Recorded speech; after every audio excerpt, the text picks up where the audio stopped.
Here's the challenge in making this tripwire system work. On the right side of the doorway, we need a knot that will trip the counterweight into motion. That's the water bottle. On the left side, the knot needs to release under a certain amount of tension, but not before the tripwire.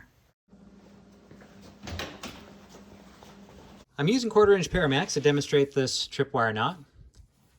And to give you a little better understanding of what's going on here, I'm going to show you a different knot first.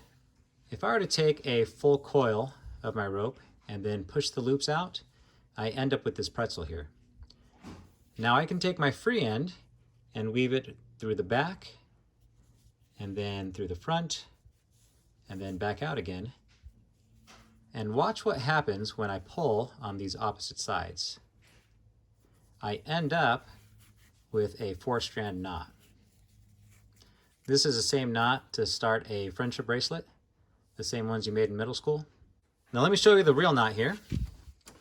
If I go around 3 times, then push 2 of those loops to the left and 1 to the right, I still get that pretzel formation, but I end up with 2 loops on the left-hand side. And so now I'm going to take my free end, I'll go from the back, through the front, and back out again. And watch what happens when I pull the opposite sides. I still end up with that 4-strand knot. The only difference is I have 2 loops in one of the corners. Now let me tighten this up so you can see why that's important. Once we pull in our tripwire, we want this extra loop to add it as a support. Let me pull it in. There we go. And so what happens here is, here's my anchor on my thumb. I can pull on the opposite side with a lot of tension, and it's not going to release until this end, the tripwire end, pulls it free. Let me show you a little better view. So here's our knot and the loop that we made with it. This long side, that's our counterweight side. And so we go around our anchor point, we'll go on top of our knot and place it behind that double loop there. Now we can pull in our tension, and this other rope, this is our tripwire. Watch what happens, it's going to peel away the loop that we just placed. Here it is from a different angle. I'll go around my anchor point, hook over the top of the knot, pull in my tension, and then here's our tripwire. As our tripwire is pulled, it slides the loop off the knot and releases. Now that takes care of our tripwire, but what if you don't actually want to trip somebody? You want the line to fall down after they've walked through it. Now every rope has a certain degree of pliability, and what I mean by that is how far we can squeeze the rope when it's pulled into a bite. Here you can see it's about 1/4 inch. Now we can take advantage of that and use it to release our rope after a certain amount of tension has been applied to it. So here I'm going to make a single bite. I'm going to wrap my free end around twice, and then I'll bring it up through here, and this bite right there, I'm going to pull it through this little window.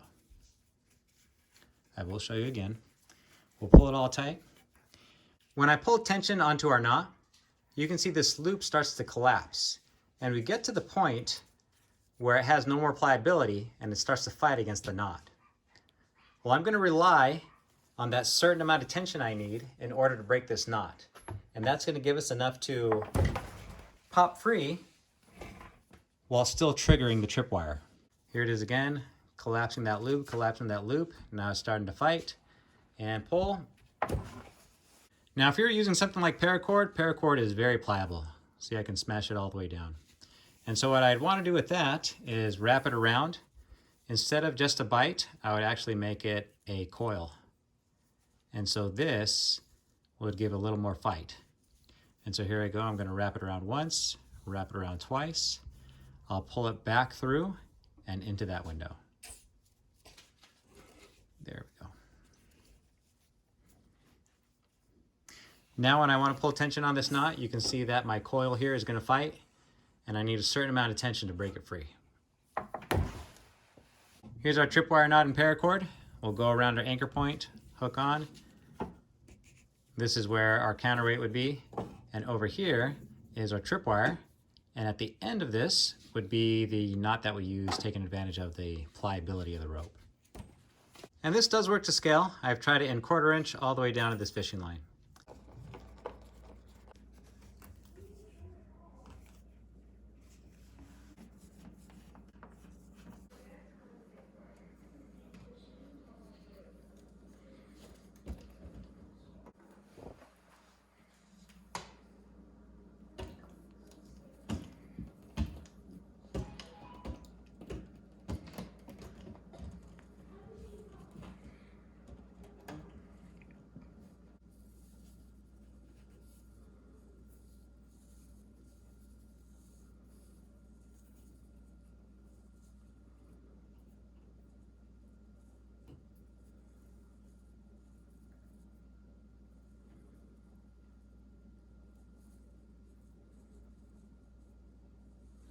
This pin activates the switch in our tripwire alarm. It's tied off to our counterweight, and when that falls, it rolls our pin upward, turning on the light switch. If we follow our fishing line, it goes across these key hooks, down to our strike plate screw, and there we have our tripwire knot.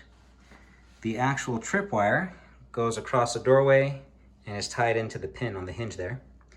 This knot is a pliable release knot. And what that means is it has a feature to break away once the intruder walks through the line. And go. It didn't work! It didn't work! Exciting news here. We got a trade in the mail. Let's see what we got.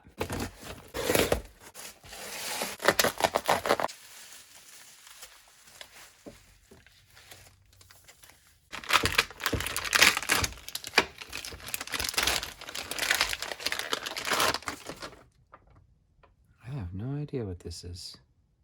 It turns out this is authentic Italian olive oil. How cool is that? It was sent to me by my new friend Leonardo, and it came all the way from Baiano, Italy. Here's a few pictures for you to see. He was nice enough to send it across the ocean, all the way to Las Vegas, Nevada. Thank you, Leonardo. And in case you're wondering, yes, it is delicious. Here's my daughter giving it a taste test. On the left, we have genuine Italian olive oil. On the right, we have genuine Walmart olive oil. And here's our taste tester. I'm scared. Okay.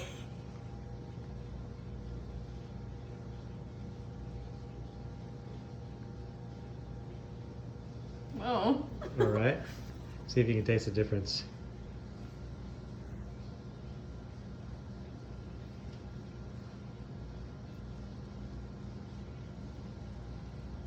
This is good. This is not.